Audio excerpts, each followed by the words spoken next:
안녕하세요, 여러분. 저는 올해로 결혼 8주년을 맞이한 곧 40을 바라보고 있는 워킹맘입니다.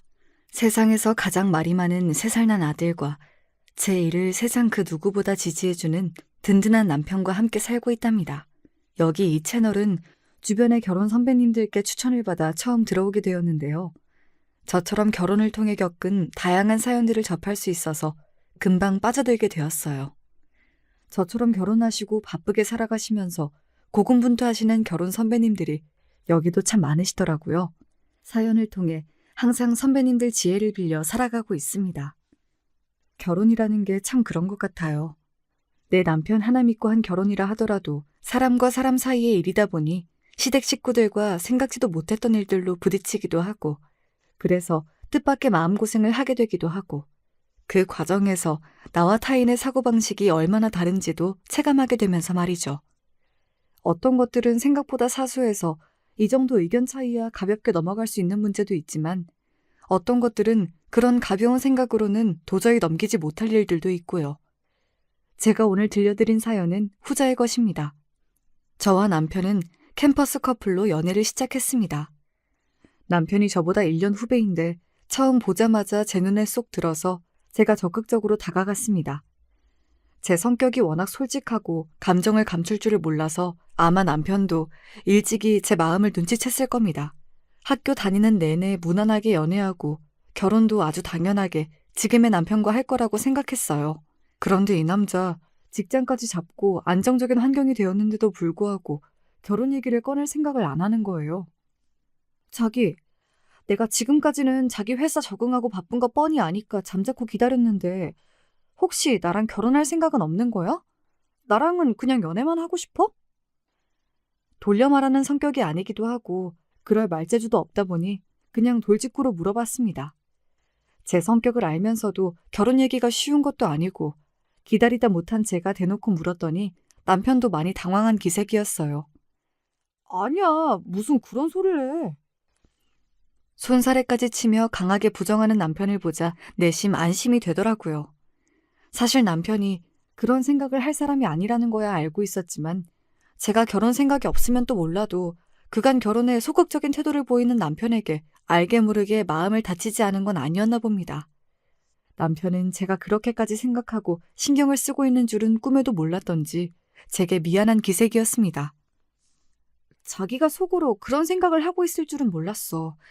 그래, 이제 우리도 결혼 정년기인데 내가 아무런 액션이 없으니까 자기 입장에선 그렇게 생각할 수도 있겠네. 내가 좀 더 신경을 썼어야 하는데 섬세하지 못했어. 미안해. 그러더니 남편이 잠시 머뭇거리는 기색이었습니다. 문제는 자기가 아니라 나야. 정확히는 우리 집안. 그러고 보니 그동안 남편 입을 통해 남편의 집안 이야기를 이렇게 구체적으로 듣는 것이 처음이었습니다. 혹시 결혼을 진행하기에 치명적인 결함이 있는 집안이어서 그동안 결혼에 대한 이야기를 함구한 것일까 불안한 마음이 불쑥 올라왔습니다. 우리 아버지랑 형제들이야 묻어나신 편인데 어머니랑 재수 씨가 좀 별나. 그 후로 이어진 남편의 설명은 이러했습니다. 남편의 어머니, 즉 제 시어머니는 어릴 적에 정말로 찢어지게 가난하셨다고 합니다. 그냥 하는 소리가 아니라 말 그대로 하루 밥 벌어먹고 사는 게 매일매일이 전쟁일 정도로 찢어지게 가난한 거요. 저희 시아버지에게 시집 오실 때까지 내내 그러셨다고 합니다. 다른 잡곡이 섞이지 않은 순수한 쌀밥을 드셔보신 게 시집 오신 날 이후라고 해요. 그날 서러움에 통곡하는 시어머니를 달래느라 시아버지께서 아주 진담을 빼셨다는 이야기를 남편도 다 자란 후에야 뒤늦게 들었다고 합니다. 그러다 보니 어머니가 남들 보기에는 좀 궁상 맞아 보인다고 표현하는 게 좀 그렇긴 한데 여튼 10원 한 장 쓰는 것도 온 가족들 눈치를 다 보시고 차라리 억측스러운 성격이시면 본인이라도 뻔뻔하니까 좀 나을 텐데 자라면서 외할아버지 눈칫밥을 하도 먹고 자라시고 동생들 뒷바라지 한다고 어릴 적부터 어른들 사이에서 눈치 보며 돈 버셔서 그런지 지금도 자기 의견을 떳떳하게 말씀을 잘 못하셔. 여기까지 들으니 남편이 왜 그동안 시어머니 얘기를 굳이 꺼내지 않았는지는 이해가 되었어요. 아무래도 콤플렉스가 많으신 자기 어머니 얘기를 쉽게 꺼내긴 힘들었겠죠. 하지만 제 입장에서는 이 정도는 조금 신경이 쓰이긴 하나 성격적으로 무슨 큰 결함이 있으신 것도 아니고 결혼 자체에 회의적일 정도로 문제가 되는 건가 싶기도 했습니다. 아이, 괜찮아. 어머님 입장에서는 자기 인생 열심히 사시느라 상처가 많으셔서 그러신 것 같은데 나 그런 걸로 문제 삼거나 할 사람 아니라는 건 자기도 알잖아. 알지, 알지. 그런데 겪으신 게 있다 보니 어머니가 자기보다 더 배운 사람, 더 가진 사람에게는 좀 저자세로 행동하시는 경향이 있어. 그런 사람 말이면 납득하기 어려운 말이나 행동도 따지지 않고 그냥 받아들이시기도 하고. 그거야 어디 어머님 잘못인가요? 그런 사람들한테 갑질하는 사람들이 나쁜 거죠. 문제는 내 동생 부인 되는 사람, 그러니까 재수 씨가 좀 그런 유형의 사람이라는 거지. 그러니까 귀 얇고 자신보다 경제적으로 우위에 있는 사람에게 저자세인 시어머니에게 지금 손아래 동서될 사람이 갑질을 한다, 뭐 그런 소리인 겁니까? 보통 반대의 경우는 많이 들어봤지만 이런 소리는 또 처음 들어봐서 저는 조금 벙찐 얼굴이 되었습니다. 그러니까 지금 자기 말은 어머님보다는 자기 재수 씨한테 문제가 있다, 그 소리인 거지? 말하자면 그렇지. 남편의 동생인 도련님은 남편보다 1살 아래인 연년생으로 남편과는 다르게 어릴 적부터 소소하게 사고를 자주 치고 다녀서 부모님 속을 적잖이 썩게 하며 자랐다고 합니다. 공부야 당연히 진작 손을 놓은 지 오래였다고 하고요.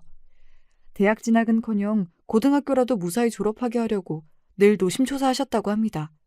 그렇게 간신히 고등학교를 졸업하고 나서도 철이 안 들어 취직도 제대로 안 하려고 하고 몇 년간을 부모 등골을 뽑으며 정신을 못 차린 건 덤이었고요. 그러다 군대에서 제대한 지 얼마 지나지도 않아 지금의 동서와 사고를 쳐 덜컥 애를 만들어 왔다고 합니다. 당연히 집안이 발칵 뒤집어졌겠죠. 그동안은 그래도 저놈이 나이를 더 먹으면 정신을 차리겠지 싶어 애써 참으셨던 시아버지도 그만 폭발하고 마셨다고 합니다. 아버지 말씀으로는 제 자식이 생긴 상태에서도 제대로 밥벌이할 생각을 안 하면 저놈 사람 만들기는 그른 거라시면서 손자를 위해서라도 더 이상 받아주면 안 된다고 하시더라고. 내 생각에야 진짜 그러셔야 했는데 오히려 늦은 거지 뭐. 그렇게 도련님 내외는 무일푼으로 시아버지 댁에서 쫓겨났다고 합니다. 그래도 제 새끼가 생겼으니 정말로 정신을 차린 건지 도련님은 그 이후로 정비회사에 들어가서 지금까지 잘 다니고 계시다고 했습니다. 아들이 정신 차린 모습을 본 시부모님과도 다시 왕래가 이어졌다고 하고요. 지금은 정신 차리고 사신다니 잘 됐네 뭐. 근데 재수 씨가 뭐가 문제인 건데? 문제는 초기에 시댁으로부터 경제적 지원을 받지 못했기 때문에 동서의 친정, 즉 시부모님 입장에서는 사돈댁에서 둘의 신혼 월세집 보증금을 전적으로 해결해 주셨다는 겁니다. 동서 친정 입장에서는 번듯한 사위는커녕 월세집 보증금도 못 해주는 수준의 집안으로 딸을 시집 보낸 셈이 된 거죠. 물론 마음만 먹으면 그 정도 지원이야 못 해줄 집안 형편은 아니었지만 결과적으로 아들이 결혼하는데 아무것도 못 해준 모양새가 된 것만은 사실이라 상대방 집안의 눈길이 고울 리가 없었습니다. 거기다 동서의 집안이 시댁보다는 경제적인 형편이 조금 나았다는 것도 문제가 됐어요. 그렇다고 시댁이 형편이 안 좋다거나 한편은 아닙니다. 하지만 시어머니 입장에서는 아들 장가가는데 변변히 해준 것도 없는 데다 상대 집안 형편이 자기 집보다 나은 집이다 보니 가뜩이나 소심한 양반이 이래저래 여러 가지 상황이 겹쳐지면서 사돈댁에 그만 더 주눅이 들고 마신 거예요. 그렇다고 해도 주변에서 잘 다독여드렸으면 상황이 그렇게까지 되진 않았을 텐데 영악한 동서는 단박에 시어머니 성격을 파악해버렸습니다. 시어머니 머리 꼭대기에 앉아 제 편할 대로 주무를 수 있다는 걸 알아버렸는데 동서는 그걸 포기할 성격이 못 되었습니다. 그렇게 사사건건 시어머니 하시는 일에 동서가 딴지를 걸기 시작하면서 시어머니의 동서 시집살이가 시작되게 되었다는 겁니다. 그 꼴을 보고 시아버지나 남편 입장에서는 부하가 치밀어 오르면서도 결혼 초기에 본인들이 박하게 구신 게 있으니 아주 뭐라고 하지도 못하시고 그 상태로 결혼한 지 10년 가까이 그렇게 지내셨다고 하니 시어머니는 이제 아주 동서의 아바타가 따로 없는 상태가 되었다고요. 그래, 그건 뭐 쉽게 꺼내기 어려운 얘기긴 하네. 아버지한테도 더는 참지 말고 따끔하게 한마디 하라고 말씀을 드려도 당신 아들과 며느리는 다르신지 쉽게 말씀을 못 하시기도 하고 내가 한 번은 너무 화가 나서 동생한테 뭐라고 한 적이 있었는데 이 괘씸한 놈이 제 잘못은 생각도 안 하고 저 결혼할 때 해준 거 없는 건 사실이지 않냐면서 오히려 제 마누라 역성을 드는데 한 대 올려붙이고 싶은 걸 겨우 참았어. 어머니야 내가 백날 그러시지 말라고 해도 애초에 통할 상대가 아니니까. 우리 집 상황이 이런데 이걸 자기한테 어떻게 말하고 어떻게 이런 걸 같이 감당해달라고 할 수가 있겠어. 나야 그런 사람들의 가족으로 태어났으니까 어쩔 수 없다고 쳐도 자기가 무슨 잘못이 있다고 이런 집에서 고생을 해야 해. 그런 생각이 드니까 염치가 없어서 차마 결혼 얘기를 꺼낼 수 없었어. 내가 다른 생각을 해서 그런 건 절대 아니야. 오해하지 마. 네. 듣고 보니 그저 평범한 집안보다야 골치 아플 일이 많아 보이긴 했습니다. 아마 제 친구가 시댁 상황이 저렇다는 얘기를 했으면 저라도 결혼을 다시 생각해보라고 말했을 것 같아요. 시어머니야 그렇다 치더라도 계속 만나야 할, 그것도 손 위도 아닌 손 아래 동서가 저리 설쳐댔는데 앞으로 스트레스 받을 일이 얼마나 많겠습니까? 하지만 당사자인 남편에게 무슨 결함이 있는 것도 아니고 고작 손 아래 동서 하나 때문에 이 결혼을 다시 생각하기에는 제가 남편을 너무 좋아했습니다. 까짓거 제 눈에 거슬리게 굴면 동서 하나 안 보고 사는 게 뭐 그렇게 큰일이겠나. 그때는 그런 아니한 생각도 했던 것 같습니다. 그래서 저는 남편에게 호기롭게 말했습니다. 괜찮아. 내가 자기랑 결혼하고 싶은 거지 뭐. 당신 재수 씨랑 가족하고 싶은 건 아니니까. 뭐 얼마나 대단한 사람인진 모르겠지만 나도 그렇게 호락호락한 사람은 아니잖아? 정 어이없게 굴면 그때 가서 그냥 남처럼 지내도 되고. 나 동서랑 싸운다고 모른 척하고 시댁 편만 들고 그럴 거 아니지 자기? 뭐 이쁘다고 그쪽 편을 들어주겠어. 나한테야 자기가 항상 제일 먼저지. 내가 저런 가족들 자기한테 보여주기가 창피하고 미안해서 그렇지. 애초에 싸가지 없는 동생놈이나 그 재수나 나한텐 가족도 아니야. 그런 걱정이라면 안 해도 돼. 저와는 달리 말을 몇 번은 거르고 거르는 남편에게서 저 정도 평가이면 그간 얼마나 형속을 끓였을지 대충 예상이 되었습니다. 뭐 내가 좋아하는 내 남편이 내 편이라는데 저는 더는 무서울 게 없었죠. 그렇게 저는 불도저처럼 남편과의 결혼을 뚝심 있게 밀어붙였고 계획대로 차근차근 이루어진 결혼 준비는 이윽고 양가의 차례로 인사를 드리러 가는 단계로 넘어갔습니다. 그렇게 처음 만난 시댁 식구들은 면면이 참 개성이 넘치더라고요. 시아버지는 남편 말대로 점잖고 조용하신 분이었습니다. 남편이 시아버지의 얼굴이나 성격을 쏙 빼닮은 거였더라고요. 걱정했던 시어머니도 조금 낯을 가리시는 것 같긴 했지만 시종일관 상냥한 태도로 저를 대해주셨습니다. 시동생은 저에게 뭐 딱히 큰 관심은 없어 보였으나 학교 다닐 때 제법 놀던 사람들 특유의 가벼운 부침성은 있어서 첫 만남에 딱히 걸리적거릴 만한 행동은 하지 않더군요. 그렇다면 문제의 손아래 동서는 어땠냐고요? 좋게 말하면 태도가 당당해 보였고 뭐 보인 그대로 말하자면 남편의 이야기를 먼저 듣고 보아서 그런가 좀 건방져 보였습니다. 제가 손이 동서라고 해서 처음 보는 사람에게 손이 사람으로서의 권위를 보일 생각은 눈꼽만치도 없었으나 그걸 감안하더라도 동서의 눈빛은 어딜 보나 손이 동서가 될 사람을 보는 눈빛은 아니더군요. 마치 제가 손이 사람이라도 된 듯 저를 머리부터 발끝까지 평가하는 기분이었습니다. 마치 자기가 제 시험이라도 된 듯이 저를 쳐다보더라고요. 그간 시어머니를 제 입맛대로 휘두르며 이 집안에서 천방지축으로 굴어왔다더니 아직까지 제가 어떤 사람을 손이 사람으로 만나게 된 건지 상황 파악이 되지 않는 모양이었습니다. 뭐 어머님께는 저런 얕은 수작이 그간 통해왔는지 몰라도 저한텐 어림도 없죠. 그저 가소로운 눈빛에 생각보다 동서 때문에 복장 뒤집어질 일이 많진 않겠다 손으로 자신했습니다. 양가 상견례는 잘 마무리되었습니다. 저희 집에서야 워낙 제가 저희 남편을 좋아하니까 친정 부모님이 좀 어이없어 하시긴 하셨지만 그래도 딸내외가 사이 좋아 보여 기분 좋게 결혼을 허락하셨습니다. 더 미룰 것도 없이 결혼은 착착 진행되었습니다. 그렇게 바쁘게 결혼 준비를 하던 어느 날 시어머니께 연락이 왔습니다. 어머 어머니 어쩐 일이세요? 결혼 준비한다고 많이 바쁘지? 내가 일하는데 전화한 건 아닌지 모르겠네. 결혼 준비를 하며 시간이 날 때마다 자주 시댁에 들리면서 시어머니와도 마음의 거리를 좁히려고 노력해왔습니다. 아직은 낯을 많이 가리셔서 그런가 예비 며느리를 대하시면서도 시어머니께서 어려워하시는 게 저한테까지 느껴졌습니다. 그래서 더욱 뜻밖의 연락이었죠. 아니에요. 말씀하세요, 어머니. 저 다름이 아니라 결혼 준비하며 혼수도 이것저것 봐야 할 텐데, 물론 사부인께서 어련히 알아서 잘 봐주시겠지만, 그래도 내가 조금이라도 도움이 될 수 있을까 싶어서. 그러니까 그간 내내 저를 어려워만 하시던 시어머니께서 저를 도와주시겠다면서 어렵게 먼저 연락을 걸어오셨다는 거잖아요. 그렇지 않아도 어머님과 가까워지고 싶었던 저로서는 놓칠 수 없는 기회였죠. 그래서 거절하지 않고 단박에 그날 바로 약속을 잡았습니다. 남편에게도 이제야 어머님께서도 조금은 나와 가깝게 지내려고 노력해 주시는 것 같다고 자랑도 해뒀습니다.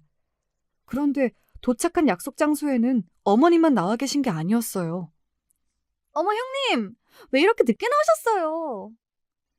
별로 반갑지 않은 사람이 하나 더 나와 있더군요. 동서였습니다. 그럼 일하다 나온 사람이 뭐 중간에 일 그만두고 뛰쳐나오겠습니까? 하나가 밉게 보이니 말 한마디도 밉살스럽게 들리더군요. 정작 제게 연락을 거신 시어머니는 동서와 저 사이에서 눈치만 보고 계셨습니다. 동서가 같이 나올 줄은 몰랐네? 무슨 일이에요? 제가 대수롭지 않게 묻자 동서가 고개를 치켜들고는 조잘조잘 떠들어대기 시작했습니다. 아, 그게 이제 결혼도 얼마 안 남았는데 예단이며 뭐며 준비할 게 많잖아요?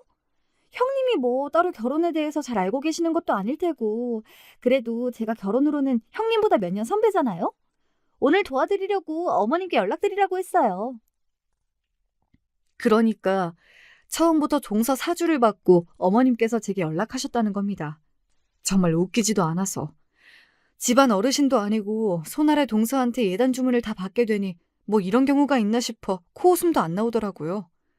제가 어이없어 하고 있든지 말든지 동서는 뭐가 그렇게 신이 나는지 혼자서 떠들어대더군요. 사실 저희는 형님이 먼저 연락을 주실 줄 알았어요. 그렇잖아요. 이런 건 신부 측에서 먼저 얘기가 나오는 게 도리죠. 저희 어머님께서 좀 물으신 데가 있어서 저라도 나서지 않으면 얘기가 진행이 안 될 것 같아서 연락을. 동서, 잠깐만. 신나서 떠들어대는 말을 제가 또 끊어버렸습니다. 제 말이 끊길 거라고는 상상을 못했는지 동서가 순간 당황하더라고요. 내가 지금 이 상황이 이해가 안 돼서 말이지. 먼저 내가 정리를 할 테니 말은 이따가 하고 좀 들어볼래? 거침없는 제 언사에 동서가 황당하단 표정을 지었습니다. 나 참, 황당해도 내가 황당할 일이지. 저가 무슨 저런 표정을 짓나 싶더라고요. 그러니까 내가 먼저 예단 얘기를 안 꺼낸다고 동서가 어머님한테 연락을 해서 지금 나를 불러냈다 이거잖아. 내가 이해한 게 맞지? 그런데 나랑 승혁 씨는 이미 우리 결혼을 최대한 간소하게 치르자고 얘기를 마쳤거든. 물론 우리끼리 정한 건 아니고 우리 부모님이랑 시부모님께도 모두 상의를 했고 동의해 주셨고. 그런데 내가 갑자기 어머님도 아니고 동서한테 불려나와서 이런 얘기를 듣고 있자니 기분이 좀 그렇네. 말 돌릴 생각도 없이 직구로 때리는 제 말에 동서 얼굴이 불그락 푸르락 난리도 아니었습니다. 그 사이에서 어머니만 어쩔 줄을 모르고 제 눈치를 보셨고요. 얘야 아가, 아무래도 내가 생각이 짧았던 모양이야. 우리 둘째 말만 듣고 내가 그 말이 맞지 싶어서 일하는 애를 불러냈는데 이미 다 된 이야기를 다시 꺼낸 건 내가 잘못한 게 맞네. 혹시 마음 많이 상했니? 쩔쩔매며 제게 사과하시는 어머님 옆에서 제가 뭐가 분한지 주둥이가 대빨 나와 있는 동서 꼴을 보고 있자니 그동안 이 집구석이 어떻게 돌아갔을지 눈에 훤히 보이는 기분이었습니다. 이렇게 동서가 옆에서 제 선도 못 지키고 어머님을 찌르면 어머님은 달리 대꾸도 못하고 동서가 시키는 대로 따라오셨겠죠. 지금까지는 그렇게 지내왔을지 몰라도 저런 동서 얌체짓에 저까지 동참해줄 필요는 없는 거겠죠. 저는 어머님을 돌아보며 차분히 말을 이었습니다. 아니에요, 어머님. 아무런 생각이 없다가도 주변에서 이런저런 얘기가 들리다 보면 사람 마음이 그런 말에 기울일 수도 있는 거니까요. 너무 마음 쓰지 마세요. 그러고는 동서를 돌아보며 말했습니다. 그런데 동서, 어머님이야 동서가 말한 대로 하신 것뿐이지만 동서가 이러는 건 솔직히 좀 불편하네? 내가 동서보다 손이 동서로 들어갈 거라고 해서 동서가 굳이 내 말을 따라야 할 필요는 없는 거지만 그렇다고 해서 내가 동서한테 예단 얘기 들을 입장은 아니지 않아? 정작 어른인 아버님이나 어머님도 가만히 계시는데 손아래 동서에게 이런 이야기 듣는 건 좀 경우에 맞지 않은 것 같은데? 어떻게 생각해? 제가 뭐 틀린 말 한 것도 아니고 저쪽에서 먼저 경우 없게 나온 건데 저도 할 말이 없겠지요. 동서가 얼굴을 붉히더니 짜증인지 변명인지 모를 말을 쏟아내었습니다. 아니, 그거야. 저는 먼저 이 집에 시집 와 있었고 형님이 늦게 들어오시는 입장이니까 이 집 가풍도 잘 모르실 거고 저도 결혼 선배된 입장에서 조언을 하겠다고. 그거야말로 불편한 얘기네. 집안 어른이신 어머님이 옆에 떡하니 앉아 계시는데 동서가 할 만한 말은 아니지 않아? 그럼 얘기가 나왔으니 나도 하나 물어보자. 집안 가풍을 잘 알아서 먼저 예단 얘기를 꺼냈다고 하는데 우리 의견은 예단을 생략하자는 쪽이지만 가풍이 정 그렇다면 따르지 못할 이유도 없어. 먼저 이 집에 시집 온 입장이라니 묻는데 그럼 동서는 예단을 어느 정도나 해가지고 왔을까? 나도 알아야 참고를 해서 진행을 하지. 제 말에 동서 얼굴이 그야말로 금방이라도 터질 것 같았습니다. 예단은 무슨 예단이에요. 애부터 덜컥 가지고 나타나선 그 자리에서 쫓겨나서 저희들끼리 혼인신고만 하고 살았는데 예단을 해왔을 턱이 있습니까? 그러니까 저는 제 할 도리 제대로 다 하지도 않아 놓고 제 손이 동서를 맞이한답시고 시작부터 동서 시집살이를 시킬 요량이었다 이거겠죠. 하지만 누울 자리를 보고 다리를 뻗었어야죠. 제가 그렇게 만만한 사람이 아닙니다. 아니, 저는 그러니까 해온 게 없는데 무슨 할 말이 있겠습니까? 말까지 더듬는 동서를 보며 속으로 코웃음을 쳤습니다. 동서, 나는 형제가 없이 나 혼자 자라서 비록 결혼을 통해 만난 사이라곤 해도 동서하고는 정말 자매처럼 잘 지내고 싶어. 그러려면 서로 지켜야 할 것들은 지켜줘야 오랫동안 좋은 관계로 잘 지낼 수 있지 않을까? 이번이야 우리가 이제 막 처음 만난 사이니까 생길 수도 있는 실수라고 생각해. 오늘 일은 내가 없는 걸로 치고 넘어갈 테니까 앞으로는 우리 정말 잘 지내보자. 알았지, 동서? 마치 어린아이 어르듯 하는 제 말투에 분한 모양이었습니다. 하지만 제 말에 틀린 구석이 없는데 아무리 동서가 아나무인인들 무슨 말을 더 할 수 있겠어요. 저는 동서 쪽은 쳐다보지도 않고 어머님께 자세를 틀곤 말했습니다. 그래도 이렇게라도 어머님 얼굴 한 번 더 뵈니까 너무 좋네요. 어머님, 저랑 저녁 먹고 들어가세요. 어머님 뭐 좋아하세요? 동서의 눈치를 보긴 했지만 제가 뒤끝없이 완전히 기분이 풀어진 것처럼 보이자 그제야 어머님도 긴장의 끈을 놓으신 것 같았습니다. 그렇게 식사 내내 동서가 뭐 씹은 표정을 하고 있든지 말았든지 저는 어머님 앞으로 반찬을 놓아드리며 배부르게 식사를 잘 마치고 나왔습니다. 뒤늦게 그날 일을 전해들은 남편이 대노했으나 솔직히 동서가 시비를 거는 수준은 저한텐 우스운 수준이었어요. 솔직히 결혼 전에 걱정이 되지 않는 건 아니었으나 저 정도는 제 선에서 충분히 해결이 가능해 보였습니다. 그래서 그저 웃으며 그날 일을 넘겼죠. 그렇게 시간이 흘러 결혼식이 모두 끝나고 신혼여행에 다녀와서 인사차 시댁을 방문했습니다. 저희가 도착했을 때에는 시부모님과 시동생 내외와 시조카까지 모두 먼저 와 있었습니다. 아가, 비행시간도 긴데 나중에 천천히 오래도. 아니에요, 아버님. 승혁 씨랑 실컷 쉬다가 왔는데요, 뭐. 살갑게 맞아주시는 시부모님과 인사를 나누고 보니 이제 정말로 내가 이 집 식구가 되었구나 하는 실감이 났습니다. 뒤에서 아직 저 혼자 앙금을 다 풀지 못한 모양인지 셀쭉한 표정을 짓고 있는 동서도 어찌됐든 이제 진짜로 가족이 되었습니다. 북적북적한 가운데 시어머니가 정성껏 준비해주신 음식으로 다 같이 식사를 하고 저희가 신혼여행지에서 고심해서 골라온 선물도 나누어 드렸어요. 어머나 예뻐라. 이런 거 비싼 거 아니니? 나한테 이런 게 어울리기는 하는지. 너희 너무 큰 돈 쓴 건 아닌지. 아니에요, 어머니. 원석이라서 생각보다 많이 비싸지 않았어요. 어머님 톤에 잘 어울릴 것 같아서 보자마자 이건 딱 어머님 물건이다 싶더라니까요. 혹여 당신에게 비싼 선물을 한 걸까봐 어쩔 줄을 몰라 하시는 어머님을 안심시키려고 부려 더 너스레를 떨었습니다. 그랬더니 옆에서 힐끔힐끔 쳐다만 보고 있는 동서가 또 얄밉게 말을 얹더군요. 그래요, 어머님. 그런 거 뭐 별로 비싼 것도 아닌데 뭘 그렇게까지. 밉살스러운 동서 말에 시동생이 동서 옆구리를 쿡 찌르더라고요. 부부가 서로 똑같이 더 나을 것도 없는데 결혼 전에 저희 남편이 하도 으름장을 놔서인지 아직까진 그 약발이 떨어지지 않은 모양이었습니다. 동서 말에 저희 남편은 물론이고 시아버지의 눈초리도 곱지가 않더라고요.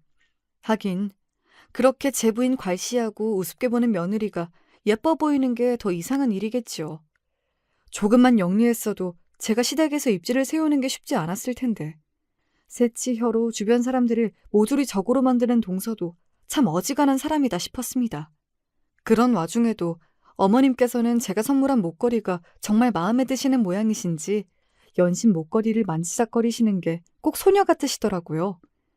어려서부터 고생을 많이 하셔서 제 물건 갖는 재미를 모르고 사셨다던 남편 말이 떠올라 괜히 더 마음이 이상했습니다.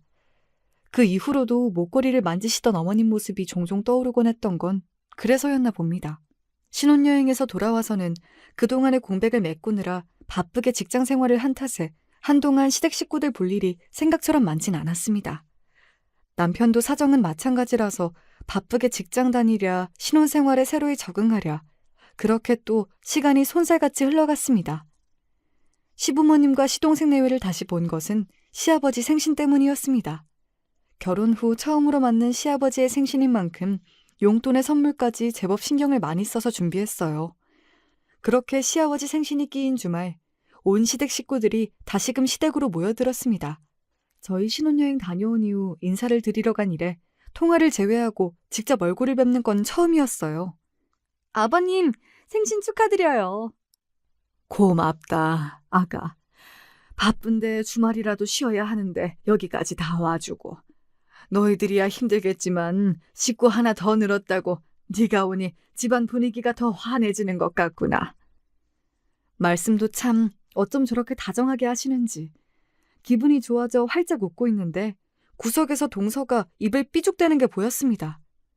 제가 시아버지와 잘 지내는 게 질투가 나는 건지 그저 제 꼴 보기가 싫어 심술을 부리는 건지 그 속은 알 수 없었습니다만 시아버지와 잘 지내고 싶었으면 진작 좀 착하게 굴 일이지요. 괜히 저한테 불똥 튀기는 것은 저도 반갑지 않아서 서둘러 시댁으로 들어갔습니다. 부엌으로 들어갔더니 어머님께서 음식을 어찌나 많이 하셨던지 저희 시댁 잔치가 아니라 온 동네 잔치를 해도 될 것 같았습니다. 세상에 어머님! 이걸 혼자서 다 하셨어요? 내가 하던 가락이 이런 것뿐이라 이 정도 하는 건 거뜬해. 일부러 많이 했으니까 새아기 너도 가면서 많이 싸가지고 가. 맛이야 볼품 없겠지만은 그래도 너희 둘 다 일하느라 바빠서 밥 해먹기도 힘들 텐데 먹을 만은 할 거야. 시어머니는 겸손하게 말씀하셨지만 아닌 게 아니라 정말로 음식이 너무나 먹음직스러워 보였습니다. 무슨 말씀이세요, 어머니? 누가 보면 무슨 한정식 집인 줄 알겠어요. 우리 어머니 솜씨가 이렇게 좋으신 줄은 또 몰랐네. 제 너스레에 어머님도 기분이 좋으셨는지 표정이 좀 펴지셨어요. 처음보다는 많이 나아지셨지만 그때까지도 어머님은 저를 조심스럽게 대하신다는 게 느껴졌었거든요. 아무래도 자기가 조건이 좋아서 더 어려워하시는 것도 있는 것 같아. 우리 집에 대학 나온 사람은 나랑 자기가 유일하거든. 평소에도 있는 집 사람 많이 배운 사람 어려워하시니 당신 며느리가 고학력자인 것도 괜히 많이 배우지 못한 자기 때문에 나 책 잡힐까 봐 괜히 안 해도 되는 걱정을 하시는 것 같아. 아직도 저를 편치 않아 하시는 시어머니 때문에 속상해하는 제게 남편이 해준 말이 떠올랐습니다.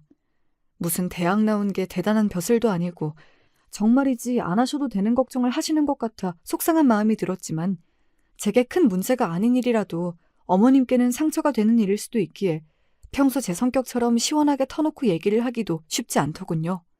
그러던 차에 저희를 챙겨주시겠다며 먼저 어머님께서 다가오려고 하시는 것 같아서 기분이 좋아졌습니다.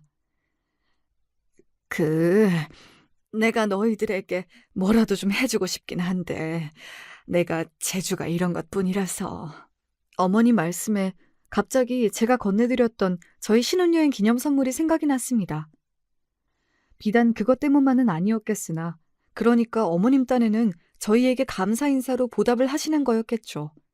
참 어른에게 할 말은 아니었지만 그렇게 생각하니 어머님이 좀 귀여워 보이기도 했습니다. 그때 동서가 부엌으로 쓱 들어오더군요. 그래요 형님, 많이 싸가지고 가세요. 여기 비싼 반찬 많네. 어머님 정성에 감동하고 있던 차에 동서가 찬물을 끼얹었습니다. 아니, 반찬이 많으면 많지. 갑자기 비싼 반찬 얘기는 뜬금없이 왜 나오는 건지. 어디서 말 기분 나쁘게 하는 학원이라도 다니는 건가 싶었습니다. 이제는 동서의 저런 밉살스러운 말투에도 적응이 됐던 차라 그러려니 하고 대꾸도 하지 않고 넘어갔습니다. 아버님 생신은 화기애애한 분위기 속에서 잘 치러졌습니다. 정성껏 준비한 선물도 잘 전해드렸습니다. 시동생네도 선물을 준비해왔더라고요. 저희가 준비한 선물을 보더니 순간 동서가 표정을 굳혔습니다. 대충 보아도 저희 선물이 동서네가 준비해온 선물보다 더 좋아 보이긴 했습니다. 거기에다 저희는 용돈까지 얹어드렸으니 상대적으로 자기가 준비한 선물이 작아 보여서 기분이 별로 좋지 않나 싶었습니다. 동서와 시동생이 얄밉기야 했지만 그래도 미리 한 번쯤 상의를 하는 게 좋았을까 뒤늦게 조금 마음에 걸리긴 하더라고요. 저쪽에서 먼저 저희에게 시비를 거는 게 아니면 굳이 나쁘게 지낼 마음이 있는 건 아니었으니까요. 식사를 마치고 과일을 준비하고 있는데 슬쩍 옆으로 온 동서가 말을 붙였습니다. 그래도 결혼하시고 처음으로 맞는 아버님 생신이어서 그런가? 형님 댁에서 좀 무리를 하신 모양이에요? 그래, 어쩐지 한 번은 걸고 넘어질 것 같더라 싶었습니다. 이 문제는 저도 뭐 썩 잘했다는 생각은 안 들어서 굳이 받아치지 않고 넘어가기로 했습니다. 그렇지 뭐. 저가 먼저 와서 긁으면 저번처럼 제가 맞받아칠 줄 알았던 모양인지 의외로 담백한 제 답변에 오히려 동서가 당황한 눈치였습니다. 그런데 제가 무슨 쌈딱도 아니고 어떻게 매번 날카로운 말을 일일이 다 받아치겠습니까? 금세 과일 준비가 다 되어서 저는 자연스럽게 그 자리에서 벗어날 수 있었습니다. 그러고는 왁자지껄한 가족들 사이에 있느라 따로 동서가 제게 시비 걸 틈도 없었어요. 집에 돌아갈 시간이 다 되자 어머님이 처음에 말씀하신 대로 저희들 주신다며 그 많은 반찬을 일일이 다 바리바리 포장하기 시작하셨어요. 아유, 어머니, 많아요. 저희 이렇게 많이는 다 못 먹어요. 이게 부피만 커서 그렇지 막상 열어보면 얼마 안 돼. 냉장고 깊숙이 넣어두고 먹으면 그래도 꽤 오래 가니까 들고 갈 수 있는 최대한 많이 가지고 가. 정말로 둘이서 먹기엔 너무 많은 양이라서 손사래를 쳤음에도 불구하고 음식을 싸는 어머님 손길이 너무 신명나 보이셔서 적극적으로 뜯어말리지도 못하고 있었습니다. 그런 저와 어머님을 보더니 동서가 또 와서 한마디 보태더라고요. 그래요, 형님. 어머님이 싸주신다고 할 때 많이 싸가세요. 저기 소갈비도 있네요. 형님 다 가지고 가세요. 말은 반찬 다 양보한다는 소린데 어째 뉘앙스가 깔끔치가 못했습니다. 아까 비싼 반찬 어쩌고 할 때부터 느낌이 쎄하긴 했어요. 듣다 보니 꼭 우리 부부가 제대로 밥 먹을 처지도 못 되어서 시댁에서 반찬 얻어다 먹는 것 같잖아요. 이쯤 되니 저도 말이 곱게만 나가진 않더라고요. 왜? 동선에도 좀 싸가지고 가지? 어머님께서 음식하신다고 이렇게 고생을 하셨는데. 저희야 뭐 사다 먹으면 되죠. 형님 많이 가지고 가세요. 시동생네 벌이가 저희 반토막도 채 안 되는 판에 이게 뭔 소린가 싶었습니다. 시동생이야 외벌이인데다 직장도 그리 좋은 편이 아니어서 저들 형편을 빤히 아는데 왜 저러나 싶었어요. 저희는 둘 다 직장을 다니고 있었고 저는 대기업에 남편은 공기업에서 근무 중이었어요. 뭘로 봐도 저희가 우리한테 할 만한 소리는 아니었는데 대체 뭐에 꽂혀서 저런 소리를 하나 싶었습니다. 그새 포장을 마치신 시어머니께서 제 양손 가득 반찬을 안겨주시는 바람에 동서 속을 더 떠볼 새도 없이 시댁에서 떠밀려 나왔습니다. 아무래도 감이 이상해. 왜? 재수씨가 곳에 또 시비를 걸어? 아니, 딱히 대놓고 뭐라고는 못하겠는데 찝찝한 왜 그런 거 있잖아. 또 긁은 거 맞네. 대놓고 말하면 괜히 이쪽이 이상한 사람 되는 그런 거 맞지? 그래, 딱 그런 거. 차라리 대놓고 까불면 내가 아주 코를 납작하게 눌러줬을 텐데. 아, 진짜 왜 또 저러나 몰라. 상대하지 마. 저런 인간들은 상대를 안 해주는 게 최선이야. 그래도 싸움을 걸어오면 어떻게 상대를 안 하고 넘어가나요? 오늘이야 애매해서 그냥 넘어갔다 쳐도 다음에도 저렇게 요상하게 나오면 진짜 가만 안 둔다. 속으로 다짐했습니다. 동서 속내는 머지않아 금방 드러났습니다. 시할머니 제사며 친척 모임이며 얼굴을 볼 일이 있을 때마다 동서가 제 속을 긁으려고 드니 티가 나지 않으려야 안 날 수가 없었죠. 어머, 형님! 사회생활 하시는 분이 피부가 너무 까칠하시다. 저 아는 피부과 소개시켜드려요? 아, 형님한텐 좀 부담되시겠구나. 형님, 구두 이거 너무 오래 신으신 거 아니에요? 남들 보는 눈도 있는데 우리 형님이 참 검소하시구나. 우리 형님이 얼마나 알뜰한 분이시냐면 시집 오실 때 뺄 건 싹 빼고 예단까지 빼셨다니까요? 얼마나 알뜰하신지 우리 형님 참 잘 사실 거야. 예, 이쯤 되니 눈치 못 채는 게 바보일 지경이었습니다. 그러니까 제가 결혼 직전에 예단으로 제게 무안을 준 것을 두고두고 마음에 담아두고서는 저 혼자 예단 해오기도 빠듯한 집안딸로 저를 단정 지어버린 겁니다. 도대체 어쩌다 저런 멍청한 결론에 다다른 건지 이해가 안 될 지경이었어요. 아니, 단순하게 덧셈 뺄셈만 할 줄 알아도 저희 집 수입이 자기네보다 많다는 건 금방 나오지 않나요? 이건 저희 친정이 무슨 빚쟁이라도 된다고 알고 있지 않은 이상 나올 수가 없는 결론이었습니다. 사고방식이 어이가 없다 못해 황당하다 보니 아예 화도 나지 않더라고요. 일단 사실이 아니기도 했고 저 혼자 소설을 쓰고 자빠져 있는 꼴을 보자니 뭐 보는 재미가 아주 없는 것도 아니더라고요. 동서가 저럴 때마다 어머님만 중간에서 제 마음이 상하지 않을까 어쩔 줄을 몰라 하셨습니다. 그래도 저게 그간 눈치라는 게 손톱만큼은 생긴 모양인지 저 싫어하는 티가 팍팍 나는 제 남편과 시아버지 앞에서는 또 제 딴엔 자제하는 것 같더라고요. 그래 뭐 먹고 사는 거야. 누구나 다 힘들지. 그래, 너는 떠들어라. 딴 생각을 하며 심드렁하게 대꾸했습니다. 저 뻔뻔한 성격에 돈 해달라고 들러붙지 않는 게 다행이려나 하는 생각까지 했으니 저 정도는 타격감도 없었습니다. 뭐 제가 제 입으로 말한 것도 아니고 제 멋대로 한 오해를 제가 굳이 풀어줘야 할 이유도 없었고요. 아가, 너무 마음 쓰지 말거라. 작은 애가 저런 부분에 조심성이 없어서 저런 부분은 내가 지적을 해서 고치도록 도와줘야 하는데 배운 것 없는 늙은이 말이 무슨 힘이 있겠어. 동서가 설치고 다닌 탓에 괜히 시어머니까지 이상한 오해를 하시는 것 같아 그게 좀 신경이 쓰이긴 하더군요. 어머니, 저 그런 걸로 기분 안 상해요. 그리고 저 잘 벌어요. 필요 없는 물건 잘 안 사는 것 뿐이지 그 사람이랑 저랑 잘 먹고 잘 살고 있으니까 이상한 오해하시면 안 돼요. 알았다며 고개를 끄덕이는 시어머니 표정이 영 석연치 않았지만 거기서 해명을 더 늘어놓는 것도 웃기잖아요. 괜히 맘 쓰이는 자식이 된 것 같아 좀 떨떠름했습니다.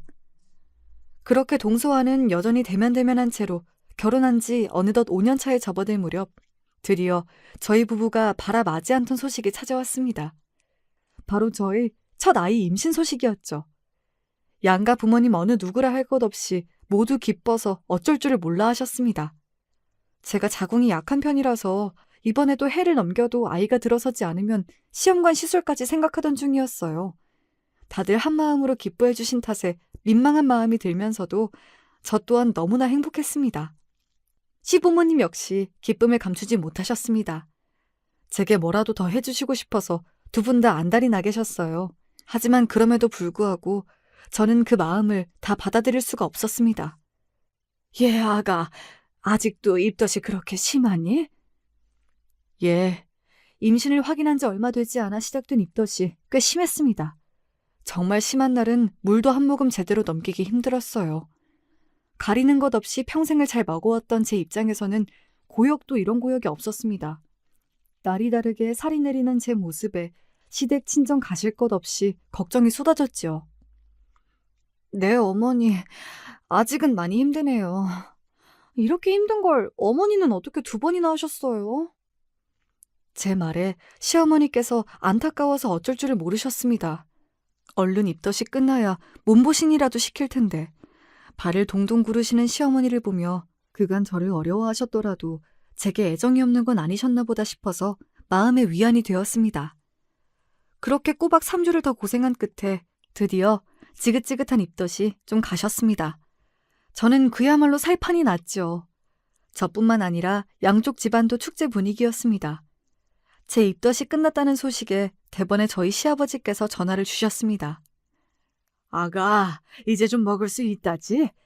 그동안 입덧한다고 제대로 먹은 게 없을 텐데 오늘 저녁에는 식구들이랑 다 같이 너 좋아하는 것 좀 먹자. 그동안 제가 말라갈 때마다 애를 태우신 시부모님을 봐왔기에 그저 말씀만도 감사했습니다. 바로 그날 저녁에 시댁 식구들과 한우 전문점에서 저녁 식사 약속이 잡혔습니다. 평소에도 제가 고기를 좋아하는 편이었는데 입덧하면서는 단 한 점도 넘기질 못했거든요. 예, 오늘은 가격 생각하지 말고 너 먹고 싶은 만큼 실컷 먹어. 네 시아버지가 너 아이 가졌다는 소식 들으셨을 때부터 오늘만 벼르셨어. 돈 얘기라면 항상 움츠러드는 시어머니께서도 오늘만큼은 돈 쓸 생각에 신이 나 보이셨습니다. 다들 저 때문에 같이 마음고생해 주셨는데 저도 오늘을 마음껏 즐기기로 마음먹었습니다. 네, 저 그럼 사양하지 않고 정말 먹고 싶은 대로 다 먹어요. 그렇게 갓 구운 한우 한 점을 입에 넣었습니다. 그동안은 고기 핏물 냄새만 맡아도 토악질이 올라왔는데 부드럽게 넘어가는 식감에 이제 좀 살 것 같았습니다. 시부모님은 저 먹는 것만 봐도 기분이 좋으신지 당신들 드실 생각은 않고 연신체 앞으로 고기를 구워 밀어주셨습니다. 저도 꼭 먹이 받아먹는 아기새라도 된 양 두 분 애정을 마다하지 않고 열심히 받아먹었습니다. 그렇게 한참을 열심히 받아먹고 있는데 갑자기 가시 돋친 동서 목소리가 들려왔습니다. 형님, 한우 처음 먹어봐요? 누가 들어도 명백한 조롱이었습니다. 동서가 제게 반감을 가진 거야 그 자리에 누구도 모르지 않았지만 날이 날이지 않습니까? 무려 5년 만에 첫 아이를 가진 저희 부부를 축하하는 자리였어요. 그간 대놓고 얘기는 하지 않았으나 동서가 학벌이며 직업이며 제게 열등감을 가지고 있다는 건 잘 알고 있었어요. 그나마 일찍 아이 낳았다는 게 동서가 제게 가진 유일한 우월감이었을 텐데 이젠 그마저도 사라졌으니 배알이 꼴렸을 거라는 건 짐작했습니다. 그렇다고 저렇게 질 떨어지는 시비를 걸어올 줄은 몰랐죠. 재수씨, 지금 그게 무슨 뜻입니까? 대번에 남편 목소리가 날카로워졌습니다.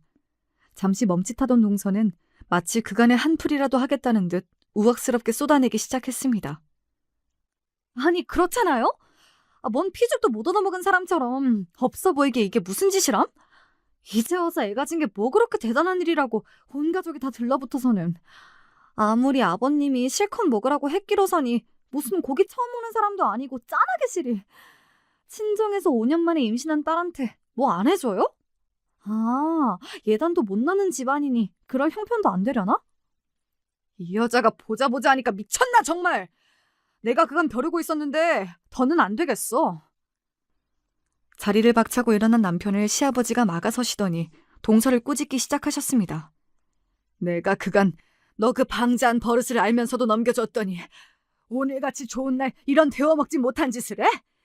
네가 우리 집안을 얼마나 우습게 여겼으면 감히 이따위 짓을 해? 꼴도 보기 싫으니 당장 나가! 남편도 시아버지도 그간 참 많이 참으셨으니 반응이야 이해가 갔습니다. 그 자리에 동서 편은 아무도 없었죠. 심지어 시동생조차 저한테 불똥이 튈까 몸을 사리더군요.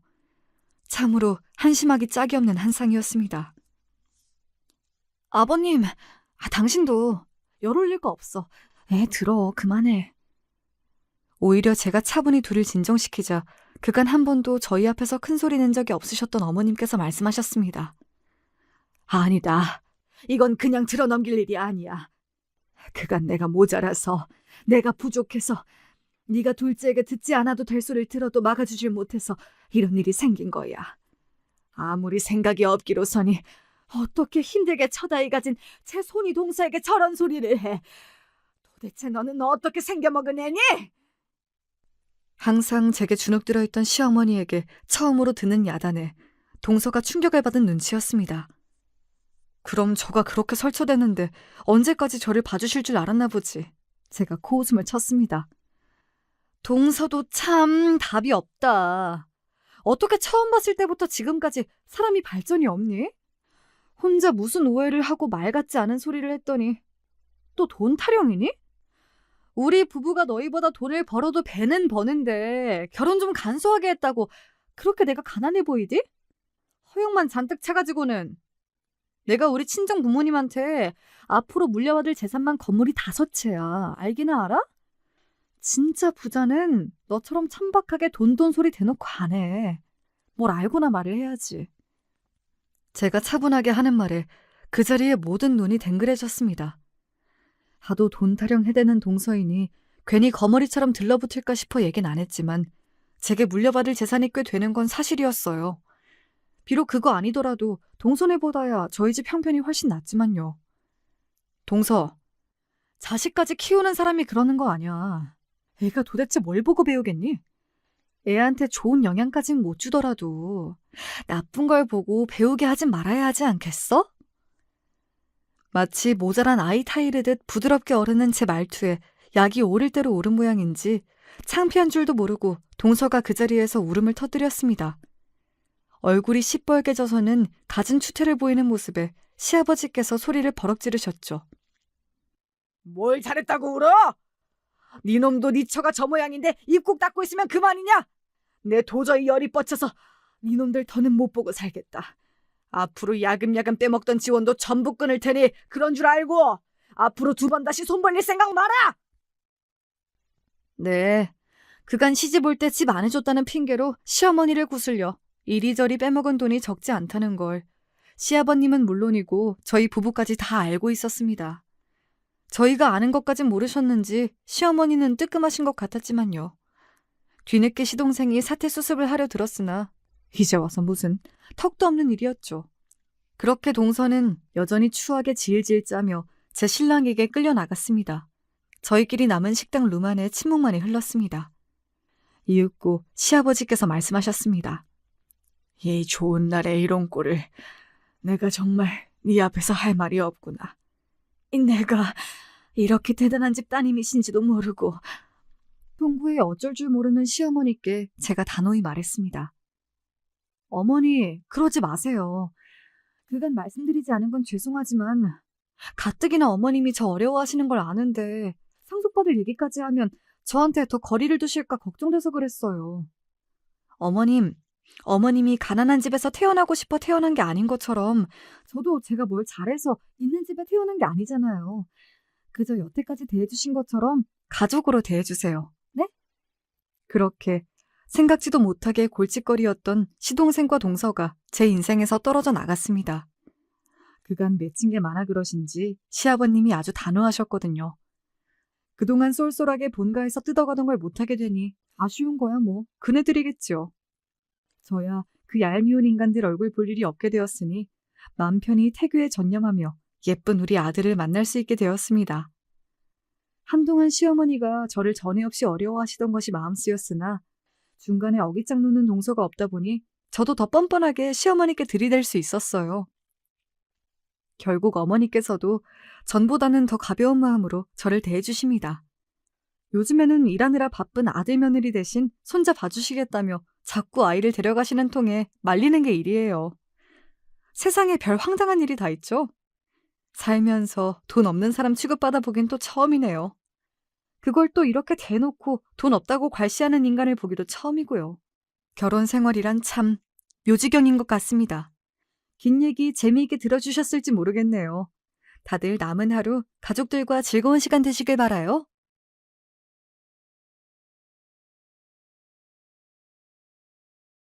안녕하세요. 제 일상의 활력소이자 정겨운 친구 같은 존재 사연에 빠지다 채널에 저의 이야기를 한번 전송해봅니다. 넉넉하진 않아도 부족하지 않게 살던 집이 바로 제 친정이었어요. 하지만 제가 중학교 입학을 앞두고 유독 즐거이 연말을 보내고 있던 때 갑자기 아버지께서 사고를 당하셨고 하루아침에 모든 것이 무너져 내렸습니다. 우리 딸이 중학교 올라가면 가방하고 신발 새로 사줘야 한다고, 외투도 좋은 걸로 여러 번 새로 사입히고 싶다고 그런 말로 하면서 유달리 잔업에 열을 올리더니만 하늘도 무심하시지 어떻게 한 집안의 가정을 사고당하게 할 수가 있어. 세상에 나쁜 놈들 많잖아.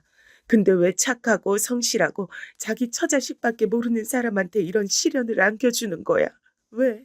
도대체 왜? 넋이 나간 채로 친정엄마께선 한탄하셨습니다. 아버지께선 근무 현장에서 추락사고를 당하셨어요. 추운 겨울날 몸이 굳어 있었기에 근육이 미어 뼈가 더 큰 충격을 받은 것 같다는 회사 동료분들의 쑥덕거림을 병원의 로비에서 제가 들었습니다. 하나도 도움이 안 되는 얘기였죠.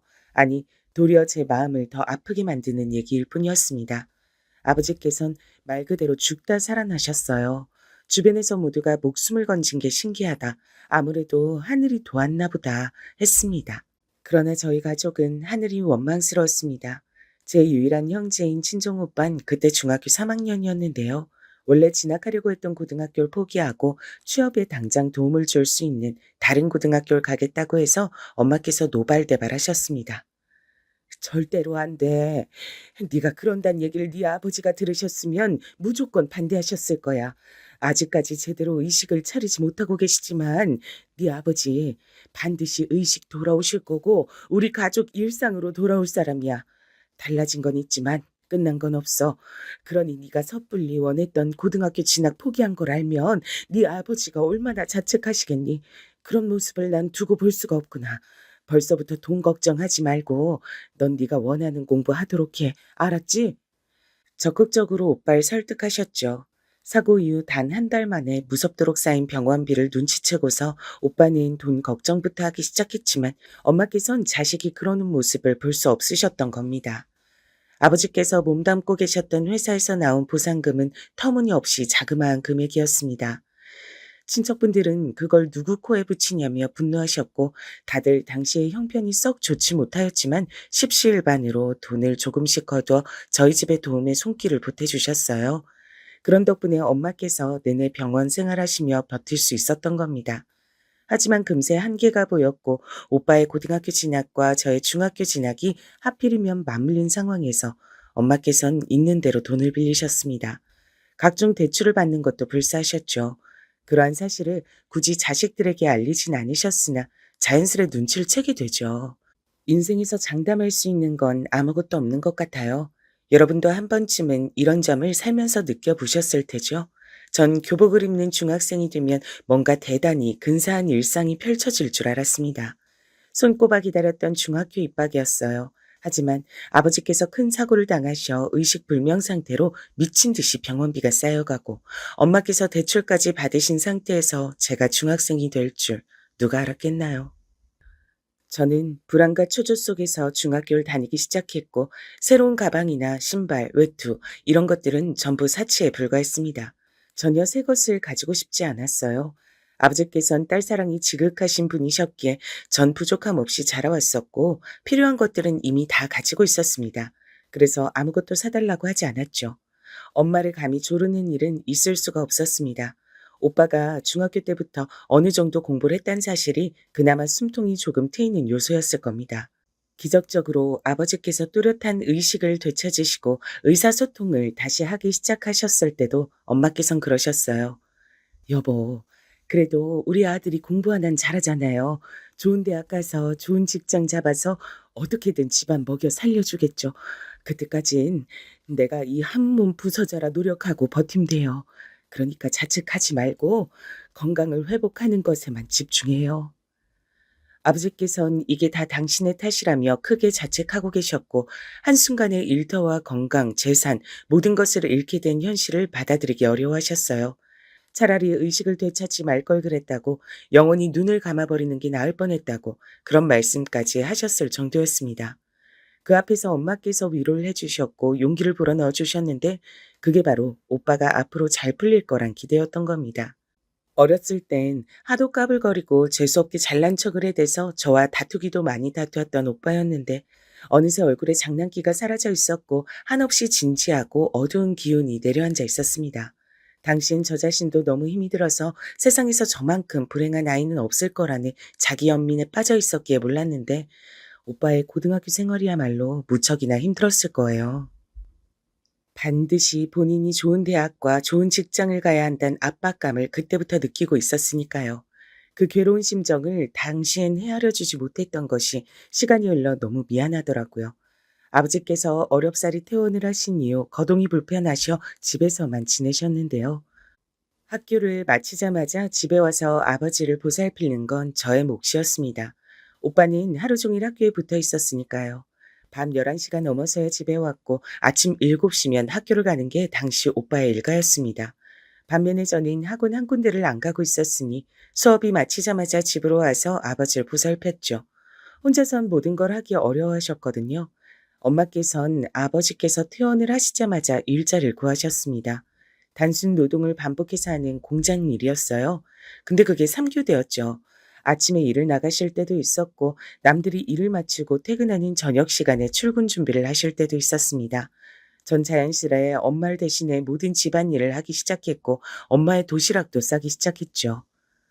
우리 딸이 고생해서 도시락 싸주는 덕분에 언제 어느 때고 출출하지 않게 일을 할 수 있어 얼마나 좋은지 몰라. 속도 든든하고 마음은 더 든든해. 내가 고생은 무슨 고생을 한다 그래요. 엄마가 고생하시는 거죠. 아니야. 엄마 눈엔 다 보여. 우리 딸이 최고로 고생 많이 해서 우리 집 받쳐주고 있는 거 다 알아. 늘 고맙다. 근데 우리 딸 정말로 학원 안 다녀도 괜찮겠어? 다음 달부터 영어 학원이라도 하나 다녀야 되지 않겠어? 요샌 입시 학원들 다 다닌다 그러잖아. 우리 딸만 혼자 계속 아무것도 안 하면 혹시 친구들 사이에서 소외되거나 그럴까 봐 엄만 그게 신경 쓰여. 에이, 나 말고도 학원 안 다니는 애들이 얼마나 많은데요. 그런 거 굳이 안 다녀도 돼요. 난 별로 필요 없으니까요. 오빠 문제집 비용, 독서실 끊는 비용이나 더 넉넉하게 지원해 주세요. 들성부른 떡잎에 투자하는 게 맞잖아요. 저도 모르게 그런 식으로 말을 해버리고 말았을 때 엄마께선 놀라고 씁쓸한 얼굴이 되셨으나 반박하진 않으셨습니다. 그때는 빚을 갚고 있던 상황이었으니까요. 어려운 형편 속 오빠 한 명만 지원을 해주기에도 벅찼는데 저까지 포함되긴 어려웠죠. 게다가 제가 학원을 다니면 그 시간 동안 아버지는요? 제가 돌봐드려야 했으니 제 시간을 다르게 쓸 수도 없는 노릇이었어요. 그걸 아시니까 엄마께서도 더 말씀을 안 얹으셨던 거겠죠. 아버지께선 퇴원 직후 초기에는 무척 우울해하셨으나 천만다행히도 딸 보기 미안해서라도 반드시 건강해지겠다며 점차 의지를 불태우기 시작했습니다. 괴롭고 고통스러운 과정이었으나 이를 악무신 채로 재활에 들어가셨고요. 그건 역시도 돈이 드는 과정이었는데 그럼에도 전 시간이 나면 모든 것이 나아져 있을 거라고 긍정적으로 생각을 해봤어요. 친정엄마께서 쉼 없이 일을 하고 계셨으니까요. 하지만 어느 날 반찬을 바리바리 싸들고 멀리서 걸음을 해주신 고모께서 이런 말씀을 뱉으셨을 때 제 심장이 철렁 내려앉고 말았습니다. 아유, 어쩌나 싶어. 삼교대란 거, 그게 진짜 사람 건강 망치는 지름길인데 오래 할 만한 일은 아니라고 생각해. 우연인지 어쩐진 몰라도 내가 아는 사람 중에 삼교대 했던 사람들은 죄다 암에 걸리거나 면역력이 확 떨어져서 건강을 잃었거든. 냉장고에 반찬을 넣어주시며 그렇게 혼잣말을 하시던 고모께선 놀란 제가 아무 반응도 안 차 그제야 아차 싶으셨는지 당황한 얼굴로 절 돌아보셨습니다. 고모의 당황한 얼굴이야말로 그 말씀이 농담이 아니라 진담이었단 증거 같았어요. 당시에 전 3교대와 건강 문제를 연결지어 생각해 본 적이 없었습니다. 이럴 수가. 말도 안 돼. 그게 건강을 망친다고? 엄마는 벌써 2년 넘게 3교대로 근무를 하고 계시는데 어떡하지? 얼마나 불안해졌던지 몰라요. 아버지께 말씀을 드릴 수가 없어서 오빠에게 상담을 했습니다. 그랬더니 오빠도 저처럼 그런 식으로는 생각을 못 해봤던 건지 깜짝 놀라면서 표정이 안 좋아지더라고요. 이튿날 엄마와 밤 늦은 시각에 부엌에서 친정오빠가 대화를 나누었습니다. 아버지의 사고 이후로 좁은 집으로 이사를 갈 수밖에 없었기 때문에 방에서 부엌은 무척 가까웠죠. 얼핏 대화 내용이 들린 것도 같았는데 두 사람이 목소리를 작게 하고 있어 구분은 어려웠고 다만 오빠가 대학 입학을 하면 3교대를 그만두신다는 식으로 엄마께서 말씀을 하시는 듯 싶었습니다. 전 그것만으로도 다행이라 생각이 들었어요. 오빤 저에게 너무 걱정하지 말고 학교 생활 잘하라고 해주었고요. 입시의 막판까지 사력을 다해 공부를 하는 오빠를 보며 전 저렇게는 못할 것 같다는 생각을 더 강하게 하게 됐습니다. 슬프게도 전 공부와 인연이 없는 머리 같았거든요. 저는 여자 상업고등학교로 진학을 결정했고 부모님께선 곧장 수긍을 해주셨습니다. 그리고 오빠는 본인 스스로의 기대에 조금은 못 미쳤으나 굉장히 좋은 대학교에 합격했어요. 부모님과 전 너무 기뻤고 서로를 얼싸안으며 눈물까지도 조금 글썽일 정도였는데요. 오빠는 정작 스스로 만족스럽지 못했던 것 같아요. 내가 더 잘했어야 했는데 내가 우리 가족 책임지고 앞으로 먹여 살려야 하는데 대학이 첫 단추였잖아. 그런데 대학 입시를 이 지경으로 망쳐놔? 재수 생활 한다는 건 말도 안 되는 것 같고 그냥 이대로 입학해야 하는데 갑갑해서 미치겠다. 나란 놈은 이 정도밖에 안 되는 거였구나. 새해가 밝기가 무섭게 오빠의 동갑 친구들은 전부 술을 마실 수가 있는 나이가 되었다면서 전부 신이 나서 각종 술집을 전전해 다니며 놀고 있었던 시기였는데 오빤 꼴랑 맥주 한 캔을 사다가 집 근처의 놀이터에서 밤늦게 홀로 마셨고 쓰레기를 버리러 나갔던 제가 그 모습 보고 슬그머니 다가가 봤는데 술주정으로 그런 소리를 하고 있었어요. 오빠가 지니고 있었던 중압감이 저에게 그대로 전달되는 것만 같아서 저는 울컥하고 말았습니다. 집에 와서 몰래 울었고 부모님께는 비밀로 했죠. 전 진작 공부와 연이 깊지 않다는 걸 알았기에 아르바이트 등을 열심히 하며 적당히 성적 관리를 하고 고등학교 시절을 보냈습니다. 그렇게 해서라도 친정 집안에 도움이 되고 싶었습니다. 오빠의 대학 입학 이후 엄마께선 드디어 그 3교대 근무를 그만두셨고요. 단기간 근무하시는 아르바이트를 하며 아버지를 돌보며 그렇게 지내셨습니다.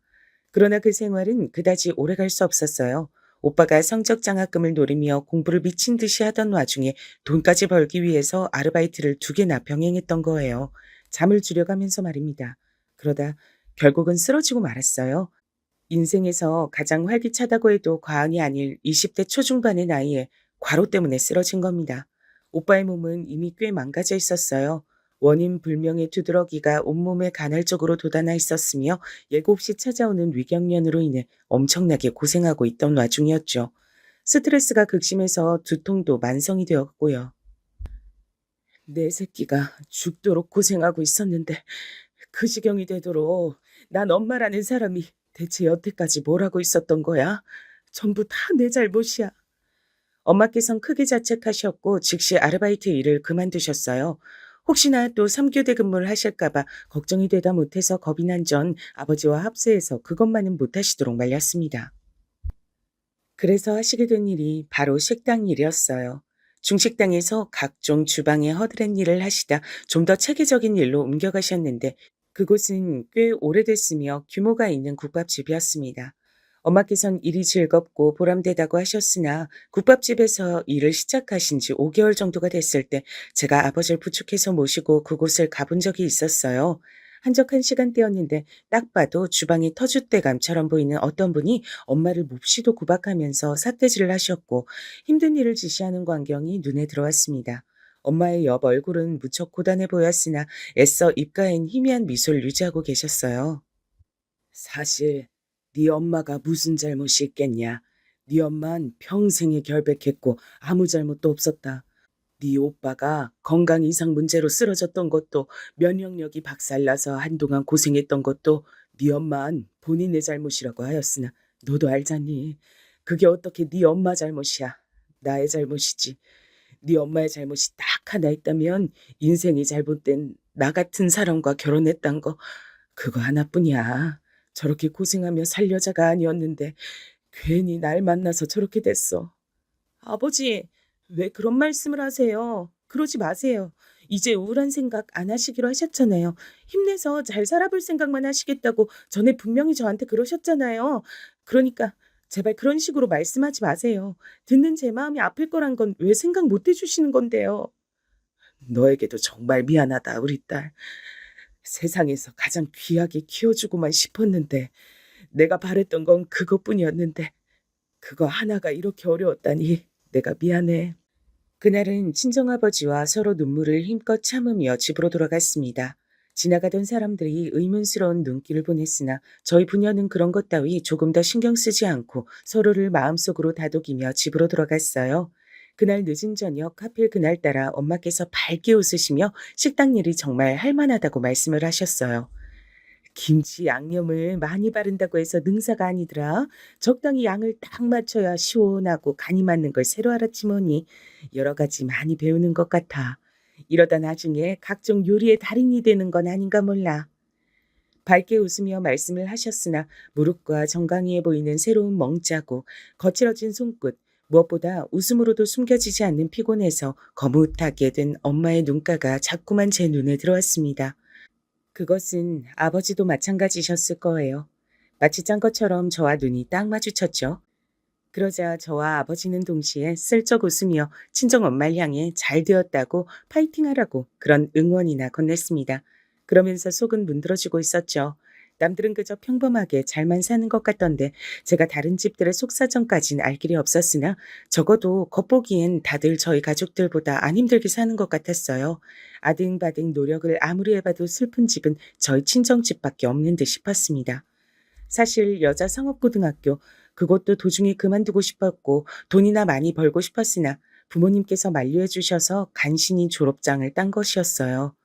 결과적으로 전 고등학교 졸업이라는 최소한으로 필요한 학력이 있었기 때문에 이곳저곳에 이력서를 넣을 수 있었습니다. 시간이 지날수록 그 위력이 실감됐죠. 부모님께서 고등학교 졸업장은 꼭 있어야 한다고 말씀하셨던 게 맞았던 거였죠. 참고로 대학 진학은 깔끔하게 포기한 지 오래였습니다.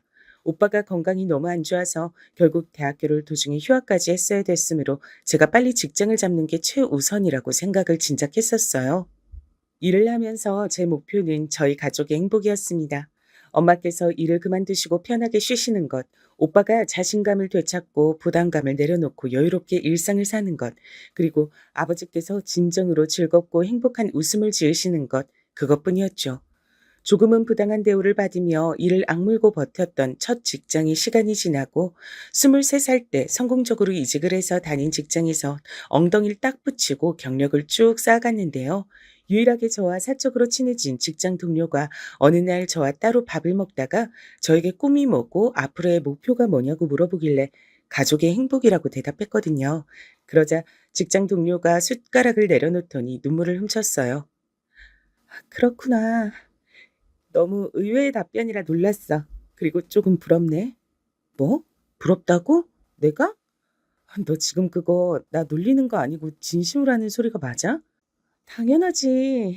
내가 널 뭐하러 놀리겠어. 진짜로 부러워서 그래. 난 부모님이 안 계시거든. 교통사고로 내가 중학교 때 두 분 다 돌아가셨어. 친척들이라고 하는 작자들은 죄다 도둑놈 식구들 뿐이었지.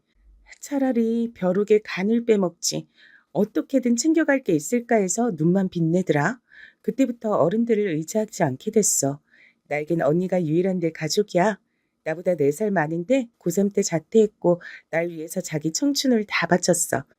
우리 자매 어떻게든 이 악물고 번듯하게 잘 살아보자면서 그거 하나만 바라보고 있는 언니는 매일을 버텼지. 그래서 내가 고등학교도 나오고 전문대도 나올 수 있었던 거야. 전혀 몰랐어. 난 네가 여태까지 유복하게 잘 살아온 줄로만 알았어. 왜냐면 넌 결혼을 전제로 만나고 있는 남자친구까지 벌써 있는 입장이잖아. 넌 다 가진 사람인 줄로만 알았는데 그게 내 착각이었구나. 왠지 부끄럽다. 언니분 얘기를 내가 그간 한 번도 못 들어봤는데 정말 대단하신 분이었구나. 지금도 언니분은 일을 다니고 계셔? 어째서 제가 그 직장 동료와 서로 자라온 환경이 다를 것 같으면서도 이상하게 잘 통하고 편하게 느껴지며 친하게 지내고 싶어졌는지 이제서야 이유를 알 것 같았습니다. 속에 지니고 있는 아픔이란 것이 닮아 있었기 때문이에요. 본능적으로 서로가 그 부분을 남몰래 알아본 걸지도 몰랐죠. 제 질문에 동료는 눈물 젖은 얼굴로 미소를 지었습니다. 아니, 지금은 쉬고 있어. 정말 잘됐다. 집에서 그냥 쉬고 계신 거야? 언니분께서 그간 열심히 달려오셨으니 그렇게 휴식 취하며 지내시는 것도 너무 좋지. 그렇게 말해줘서 고마워. 근데 언니는 집이 아니라 다른 곳에서 쉬고 있어. 은은한 미소를 보며 전 직장 동료가 말하는 다른 곳이 어딘지 단박에 알아차렸습니다. 그곳은 하늘나라였던 겁니다. 동료가 취업을 한 뒤로 계속해서 언니분을 향해 제발 쉬어라 했답니다. 그러자 언니분께선 한 달만 더, 일주일만 더 이렇게 차일피일 미루시며 일을 다니시다 드디어 그만두기로 결정 내려셨을 때 정해진 퇴사일자를 불과 사흘 앞두고 출근하시던 길에 의식을 잃고 쓰러지신 뒤 영원히 눈을 뜨지 못하셨답니다. 젊은 청년의 사이는 과로였습니다. 피로누적으로 세상을 떠난 것이었어요. 동료가 말했습니다. 본인의 언니가 계속해서 돈을 모으고자 했던 건 본인의 결혼 자금을 마련해주고 싶었기 때문이라고요. 만약에 누가 나한테 언니랑 결혼 중에 하나만 고르라고 했다면 난 100번이고 1000번이고 당연히 언니를 고를 거야. 그 사실을 언니가 모르고 떠난 것 같아서 요즘도 난 밤에 자려고 누우면 언니 생각에 자꾸 눈물이 나더라. 넌 나처럼 후회하지 마. 직장 동료가 남겨준 조언에 제 심장이 철렁 내려앉았습니다. 과거에 엄마께서 하시던 3교대 근무가 건강관리엔 쥐약이란 사실을 처음 알았을 때 이후로 처음 느껴보는 심장의 불쾌감이었습니다. 제가 직장 동료와 이런 대화를 나누게 된 건 어쩌면 하늘이 신호를 보내준 거란 생각이 들었어요. 엄마, 당장 일 그만두세요. 그 힘든 식당 일 제발 당장 그만두셨으면 해요. 이만 하시면 쉬실 때도 됐잖아요. 갑자기 무슨 소리야. 예전엔 솔직히 힘들 때도 있었는데 이젠 인이 막혀버렸지. 이젠 내가 주방 최고참이야. 내 세상이라서 힘든 것도 없어. 힘든 시절 다 지났어. 이젠 모든 게 정말로 할만해. 엄마가 하시는 말씀 못 믿겠어요. 할만하단 기준이 남들보다 무척이나 관대하신 걸 수도 있잖아요. 이제 돈 한 푼 때문에 벌벌 떨면서 머리 싸매고 걱정하던 그런 땐 지났는데 왜 아직 이렇게나 고생을 하셔야 돼요? 네 오빠 취직한 지 이제 3개월 됐어. 아직이야. 아직은 내가 버텨야 돼. 3개월밖에 안 된 게 아니라 3개월이나 된 거잖아요. 그리고 엄마, 우리 집에 오빠만 있어요? 저는요? 저도 있잖아요. 20살 때부터 계속 직장 생활해온 전 왜 무시하세요? 제가 오빠보다 똑똑하지 않아서 믿음이 안 가세요? 아니야. 그건 절대 아니란다. 내가 왜 우리 소중한 딸을 그렇게 생각하겠니? 절 믿으신다면 제발 일을 쉬셨으면 해요. 엄마의 마음이 뭔진 저도 알아요. 아버지가 일을 못 나가시니까 대신 아버지 목까지 해내시려는 건 역시도 잘 알고 있단 말이에요. 하지만 엄마, 자식으로서 속상한 제 마음도 헤아려 주세요. 엄마가 잘못되시기라도 하면 어쩌나 싶어 걱정되고 늘 마음이 불편해요. 제가 진심으로 호소를 하자 엄마께선 마지못해 일을 그만두기로 하셨습니다. 당장 그만두셨으면 했던 게 본심이었으나 책임감 있게 마무리를 하고 나와야 한다 주장하셔서 결국 2달은 더 근무를 하셨죠. 엄마께서 식당 일을 진짜로 그만두게 되셨던 날 오빠가 저에게 따로 정말 고맙다고 연락을 해왔습니다. 내가 더 잘했어야 했는데 그러지 못해서 네가 나서게 만든 것 같다. 아무튼 고마워. 전 오빠에게 낯간지러운 소리를 다한다며 아무렇지 않게 대꾸했으나 속으론 조금 감동이었어요. 장남의 무게감이란 남달랐던 것 같아요.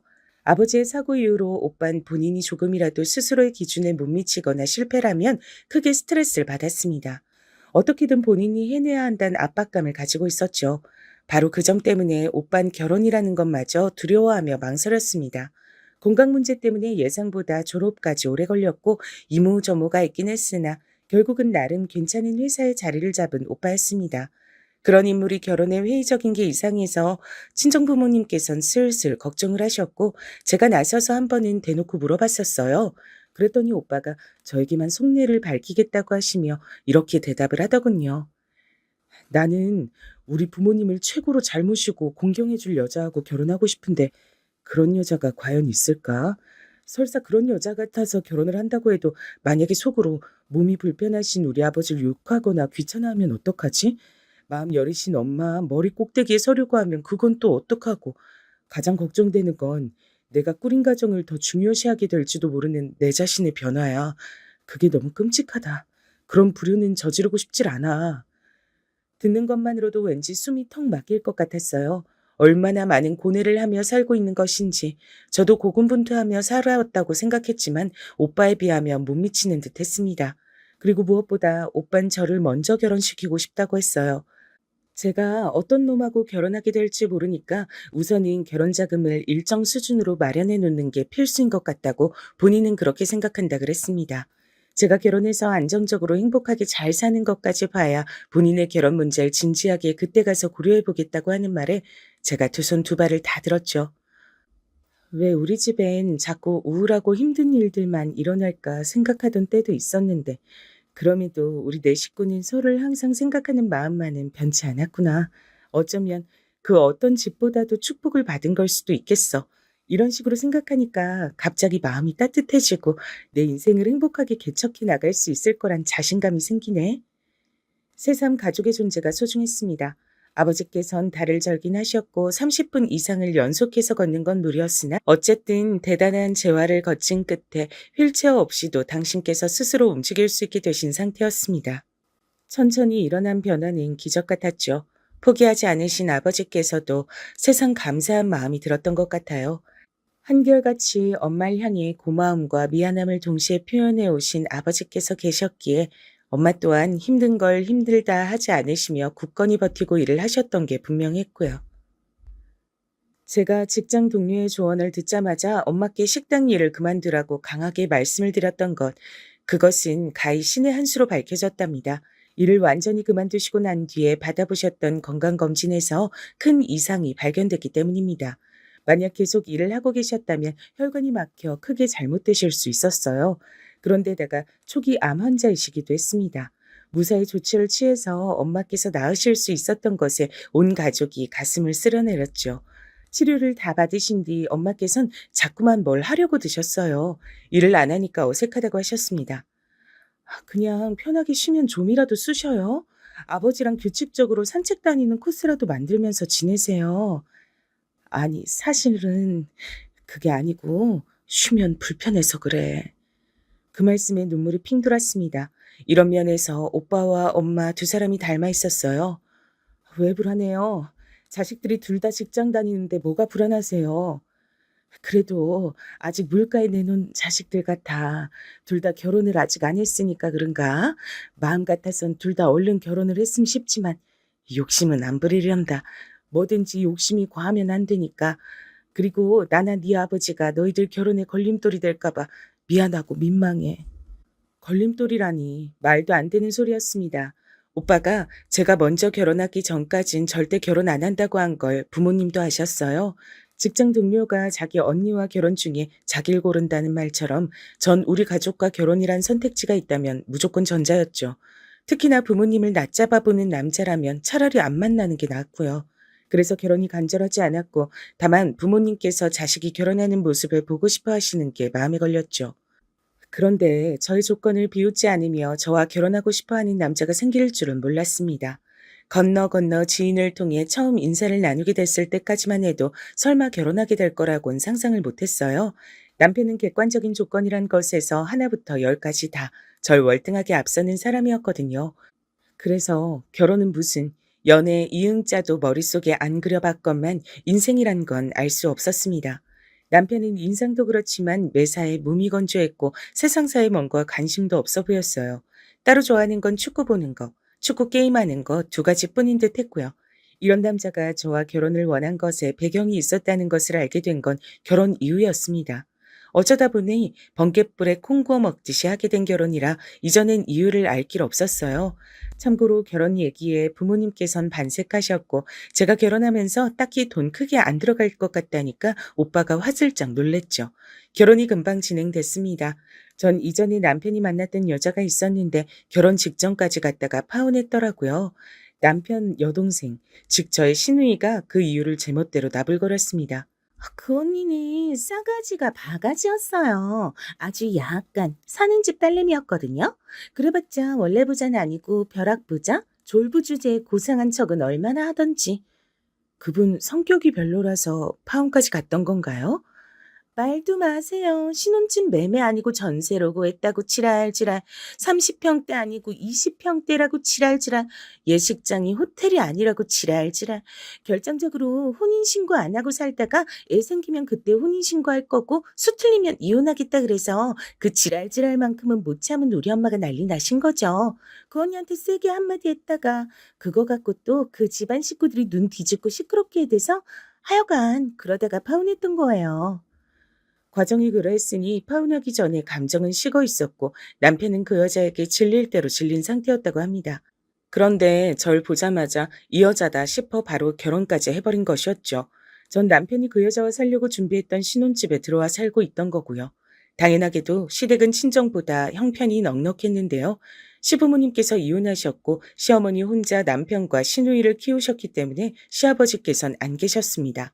남편이 고등학교 때의 일이었고 그 이후로 시아버지께서 돈은 매달 보내오셨다 그랬어요. 이혼 사유는 시아버지의 바람이었고요. 근데 시아버지께서 바람이 난 상대가 시어머니의 지인이었다고 합니다. 마치 어느 유행가의 가사처럼 잘못된 만남이었던 거예요. 물론 이 이야기도 시누이가 나불거리는 바람에 알게 됐던 거죠. 시어머니께선 경직된 가풍 속에서 자라셨던 분이기 때문에 배우자에게 외면받고 이혼까지 당했다는 사실을 무척 수치스럽게 여기셨고 실제로 당신의 친정 식구들에게 거센 질타를 받으신 뒤 충격에 빠져 한동안 병원 신세를 지신 적도 있다 그랬어요. 남편은 본인의 모친을 무척 불쌍하게 생각하는 듯 했습니다. 일명 마마보이 기질이 있는 듯 싶었네요. 나는 네가 없이 사는 집안이라 오히려 고분고분해 보이고 좋더라. 거만한 거, 거드름 피우는 거 딱 질색이야. 시어머니께서는 노골적으로 절 며느리로 들이신 이유를 말씀해 주셨습니다. 제가 남편과 파혼했던 그 여자와 다르게 배경이 허접해서 고분고분하고 순전적이고 찍소리 안 할 것 같다는 게 이유였죠. 참고로 시어머니께선 꾸준히 점집을 다니셨는데 거기서 남편이 반드시 그 해에 결혼해야 한다는 소리를 했다고 합니다. 그래서 파혼 이후에 저와 얼른 결혼시키셨던 거예요. 점집에 갖다 바친 돈이면 외제차 한 대는 기본으로 뽑는다는 시누이의 얘기에 제가 기절할 뻔했습니다. 한두 푼 벌고 모으는 거 너무나도 힘들고 간절하게 해온 저였기에 그런 식으로 거액을 쓰는 건 상상도 안 됐어요. 이런저런 남편은 신기했죠. 본인과 너무 다른 사람이 저였으니까요. 제가 살아온 궤적을 남편은 신기했으며 제 얘기에 흥미를 많이 보였습니다. 그래서 제가 남편에게 제 친정 얘기를 자주 해줬어요. 아버지의 사고 이전부터 저희 친정 식구가 살아온 얘기들을 말입니다. 하지만 남편에게만 얘기했을 뿐인데 설마 그걸 시어머니와 시누이가 모두 알고 있을 줄은 몰랐어요. 어느 날 호출을 받고 시댁에 가서 마늘을 다 까놓으라기에 힘겹게 까고 있는데 시누이가 오더니 그러더라고요. 독한 마늘 같은 인생이 새언니 인생 아니겠어요? 오빠한테 새언니네 얘기 들어보니까 마늘처럼 촌스럽고 눈물이 나는 인생이었더라고요. 구질구질하게 사는 사람들을 조명하는 다큐멘터리를 길게 한 편 본 것 같았어요. 머리가 띵해졌습니다. 제가 지나온 것들이 전부 그들에겐 흥미거리 정도에 지나지 않았어요. 시누이는 머리가 꽃밭이라 말을 이렇게 한다고 쳐도 옆에서 피식 웃는 시어머니는 뭐란 말입니까? 과연 결혼해서 행복한 것일지 스스로 의문이었습니다. 후다닥 해치워버린 저의 결혼, 뒤늦게 친정 부모님께선 걱정이 되셨는지 제가 잘 지내는지 너무 궁금해하셔서 괜찮다는 말씀을 자주 드려야 했어요. 엄마께선 이제야 서서히 마음이 놓인다고 하셨죠. 제가 결혼해서 잘 사는 모습을 확인하자 만성 불안이 가시는 듯하다 그러셨습니다. 근데 제가 어떻게 결혼 생활이 안 행복하다고 하겠어요? 무조건 만족스럽다고 거짓 웃음을 지어냈죠. 저를 철저히 깔보시는 시어머니, 저를 막대하는 시누이, 매사에 건조한 태도의 남편. 솔직히 행복하지 않았으나 가짜로 웃었습니다. 엄마께서 실력 발휘를 하시겠다면서 반찬 만드시는 것도 거절하지 않고 다 받을 수밖에 없었죠. 식당 일 하시던 것이 손에 박히셔 이것저것 곧잘 만드셨죠. 근데 이걸 또 남편이 시댁에 알린 모양이었습니다. 새언니, 집에 맨날 반찬 많다면서요? 좀 나눠주시면 안 돼요? 저희 엄마가 국하고 죽은 솜씨가 좋은데 나머진 보통이셔서 반찬을 가끔 사먹는 편이거든요. 새언니가 반찬 좀 갖다 주시면 좋을 것 같네요. 괜히 남편이 얄밉게 느껴졌으나 이왕 친정엄마께서 정성껏 만드신 것들을 가장 신선할 때 다 먹으면 좋을 것 같아 시댁에 나눠줬습니다. 그랬더니 시어머니께서 맛을 보고 만족을 하셨어요. 아이고야, 역시 식당 출신은 다르시네. 그러고 그런 보람이 있으시겠어. 근데 꼭 말씀을 그런 식으로 하셔야 하나 싶어 기분이 나빠졌으나 못 들은 척을 택했습니다. 이 평화를 깨고 싶진 않았거든요. 이걸 평화라고 불러도 되는진 모르겠지만 말이죠. 그러다가 엄마께서 저 입맛 없을 때 먹으라고 물김치 해주셨어요. 밥하고 먹어도 소면을 삶아 먹어도 맛있는 물김치였죠. 이건 시댁과 나누고 싶지 않아서 저희끼리 조용히 먹자고 분명 제가 그랬었는데 남편이 또 시댁에 말했습니다. 시누이가 물김치 먹고 싶다고 하도 노래를 불러서 별 수 없이 작은 통이 나눠줬고요. 남편에게 대체 왜 말했냐 했더니 자긴 별 생각 없이 굴었을 뿐이지 일부러 그런 건 아니라는 궤변을 늘어놓더군요. 기가 막혔네요. 시어머니께서 다른 반찬보다 김치를 더 잘하시네 하며 엄마의 솜씨를 높여주신 것, 그거 하나만큼은 왠지 뿌듯했어요. 하지만 이건 알고 보니까 좋지 않은 징조였습니다. 몇 주 후에 시어머니께서 대뜸 김장 얘기를 꺼내신 겁니다. 김장 하신다니? 하시겠지? 그때 우리 먹을 것도 좀 해주셨으면 좋겠는데 넉넉하게 값은 챙겨드릴 테니까 그건 걱정하실 필요가 없고.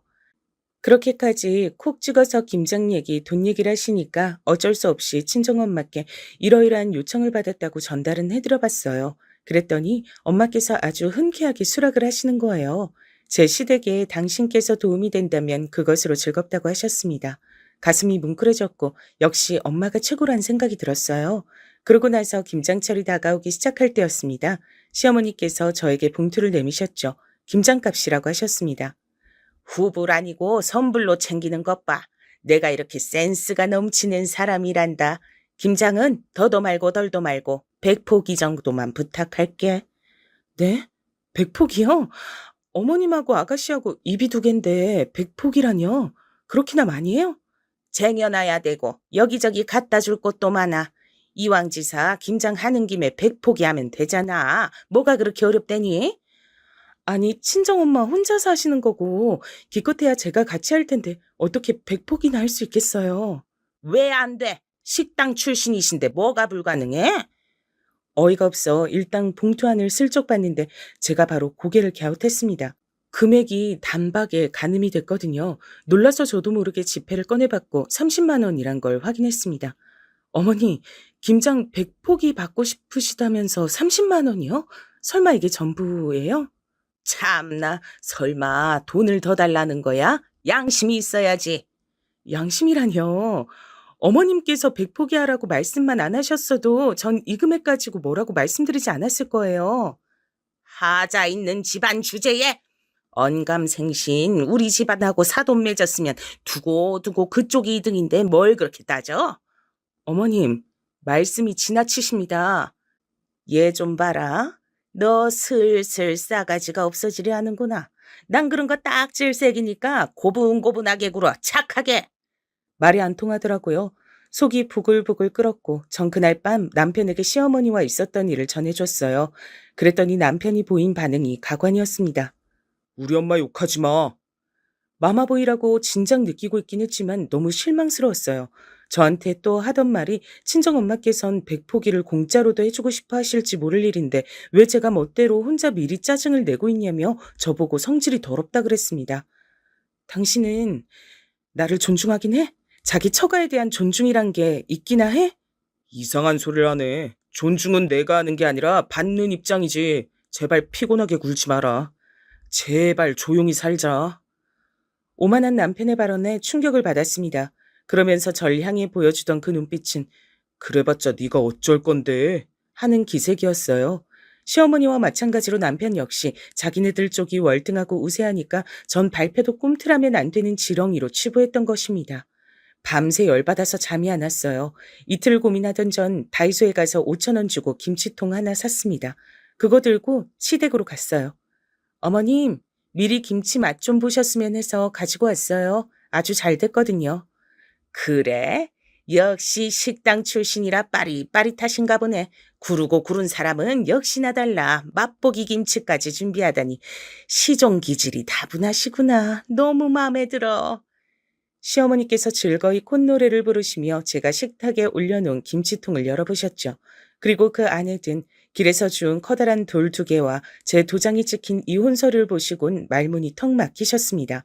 잠시 후 분노의 비명을 시어머니께서 내지르신 탓에 방에서 자고 있던 시누이가 비몽사몽해서 나와봤고 이혼 서류를 확인한 뒤에 놀라서 함께 비명을 지르더군요.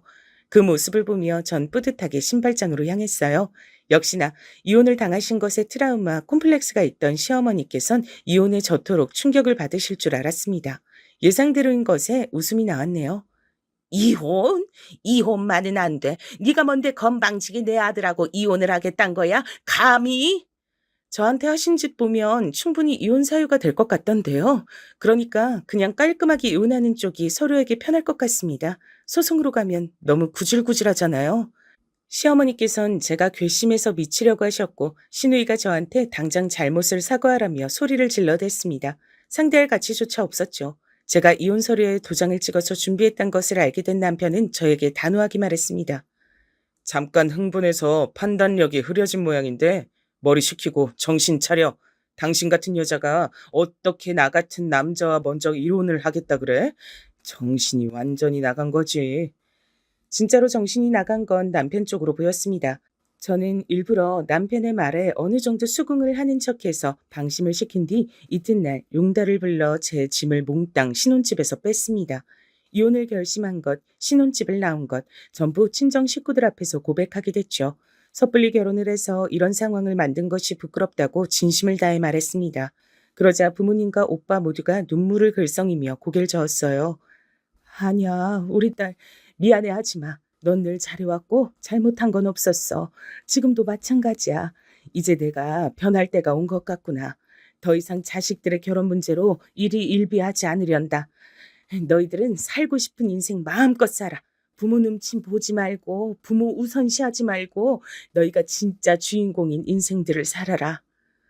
엄마께서 그렇게 말씀하셨을 때 아버지께서 웃으며 고개를 끄덕여 주셨고 저와 오빤 서로 마주보며 앞으로 각자 더 열심히 살겠다고 다짐했습니다.